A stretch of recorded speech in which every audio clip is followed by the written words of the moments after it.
How's it going, guys? I'm Nick Palacios, and this is a part of our new competitor video series. I'm here joined with James Gill today, and today we're going to be going over our scoring and the different types of stages that we have at the tactical games. So as a competitor, you'll compete in about 7 stages for a weekend, and you're going to be competing in a multitude of different types. The majority of those are going to be time plus stages and point stages. Gil's going to go ahead and break those down for us so you as an athlete understand the scoring process and how that's taken care of on the back end.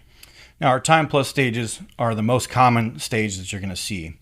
That means we have a stage with a 15-minute or a 12-minute time cap, and whatever time you finish the stage is your raw time, and then you'll have penalties assessed on top of that. So the way that'll work, let's say you finish the stage in 9 minutes, you have all your work completed, and then you have your misses. You take your raw time plus your misses for your final time. All of those times in your division will be stacked together, and the fastest time will win 100% of those match points, and everybody else will have a percentage based off of that finish. When we get to our point stages, everybody will work for a set amount of time, say AMRAP stage if you would. Yep. And in that, each action that you do will earn a point, and each shot on target will earn a point. So we'll add those two totals together. And again, the same as the previous stage, the total number of hits or points that's the highest will win 100% of the points possible for that stage, and everybody else will receive a percentage of that. So when you go on practicescore.com and you look under scores for the match, you can click on your specific name. It'll show you for that stage against the competitors in your division, and it'll show you what your percentage of performance is for that stage. So in the case of a point stage, if you have 120 reps and hits, and you win the stage, you'll only see 100 match points. Everybody else will be a percentage of that. So don't get those two confused. But if any time you have questions about practice score, reviewing your scores, or anything else, feel free to come see us. Yep, absolutely. And Ro, if you couldn't mind pulling up the practice target and scorecard we have here. So again, piggybacking on what James was going over, we have a target on the left and a scorecard on the right.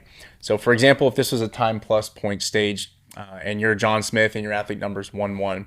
You can see on the left-hand side here, there's a total of 29 hits and 11 misses. We have a raw time of 10 minutes, 21 seconds, and that converted time into seconds is 621 seconds. You'll see a final score on the back side, which is 731. So the difference in time there is those 11 misses, which at 10 seconds is 110 seconds, and that's where you see that time difference there.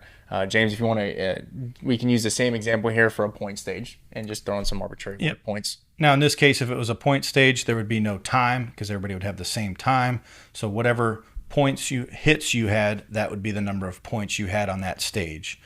If you can see here on the hits and misses on that, each of these shapes has a specific point value associated with it. You have a maximum number of hits that can be on each target. So it doesn't matter if you have 40 rounds in one shape, you can only get 10 rounds per in this case. So we score each of those shapes individually. We don't bother even counting the misses on paper because they're irrelevant. In our sport, if the grease ring touches the black, it scores. So as you're looking over your target and you see one out to the outside or you can't account for a shot, it doesn't matter. It's still a miss. We're just simply counting the hits that are in the target and deducting them from the total number of rounds fired on the stage. Yep, and I think it's important to note as well too, based on your squad or based on your stage that you're competing in, you have a prescribed loadout. So like James said, every shape has its own amount of scoreable hits that you can have as a maximum value. This one was a 4x10 loadout for rifle and pistol, so the max you can have in each of these shapes is 10 rounds. So something to note when you're competing.